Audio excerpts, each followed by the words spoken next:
7 ಗಂಟೆಗೆ ಉಡುಪಿನಲ್ಲಿ ಪೇಜಾವರ ಶ್ರೀಗಳ ಒಂದು ಕಾರ್ಯಕ್ರಮ. ಈಗಿರುವಂಥವರು ಬೇರೆಯವ್ರಿಗೆ ಪರ್ಯಾಯ ವ್ಯವಸ್ಥೆ ಕೊಡ್ತಾ ಇರುವಂಥ ಈ ಶುಭ ಸಂದರ್ಭದಲ್ಲಿ ಸಾಮಾನ್ಯವಾಗಿ ಪ್ರತಿ ಸಂದರ್ಭದಲ್ಲೂ ನಾನು ಹೋಗ್ತೇನೆ.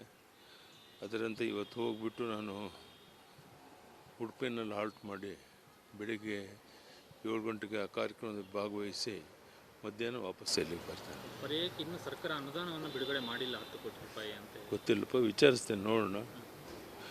ಮಾಡದೇ ಇದ್ದರೆ ನಾವು ಪ್ರತಿ ಸಾರಿ ಕೊಡೋ ರೀತಿ ಹಣ ಬಿಡುಗಡೆ ಮಾಡಬೇಕು ಅಂತ ಮುಖ್ಯಮಂತ್ರಿಗಳು ಒತ್ತಾಯ ಮಾಡಿ.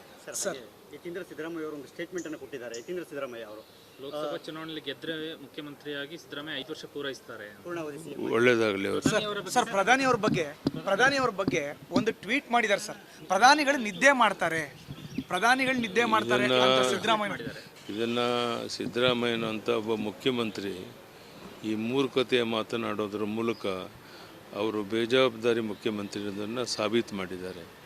ಬಹುಶಃ ಇಡೀ ವಿಶ್ವವೇ ಕೊಂಡಾಡ್ತಾ ಇರುವಂಥ ಪ್ರಧಾನಿ ನರೇಂದ್ರ ಮೋದಿಜಿಯವರು ಅವರು ಅಧಿಕಾರ ವಹಿಸ್ಕೊಂಡಾಗಲಿಂದ ಇವತ್ತಿನವರೆಗೂ ಒಂದು ದಿನ ರಜವನ್ನು ತಗೊಳ್ಳದೇನೆ ಕೆಲಸ ಮಾಡ್ತಿರ್ಬೇಕಾದ್ರೆ ಅಂಥ ವ್ಯಕ್ತಿ ಬಗ್ಗೆ ಈ ಥರ ಹಗುರವಾದ ಟೀಕೆ ಮಾಡೋದ್ರಿಂದ ಅವ್ರಿಗೆ ಶೋಭೆ ತರೋದಿಲ್ಲ. ಈ ಥರ ಹೇಳಿಕೆಯನ್ನು ಇನ್ನಾದರೂ ನಿಲ್ಲಿಸಿ ಈ ಹೇಳಿಕೆ ಬಗ್ಗೆ ಅವರು ಕ್ಷಮೆಯನ್ನು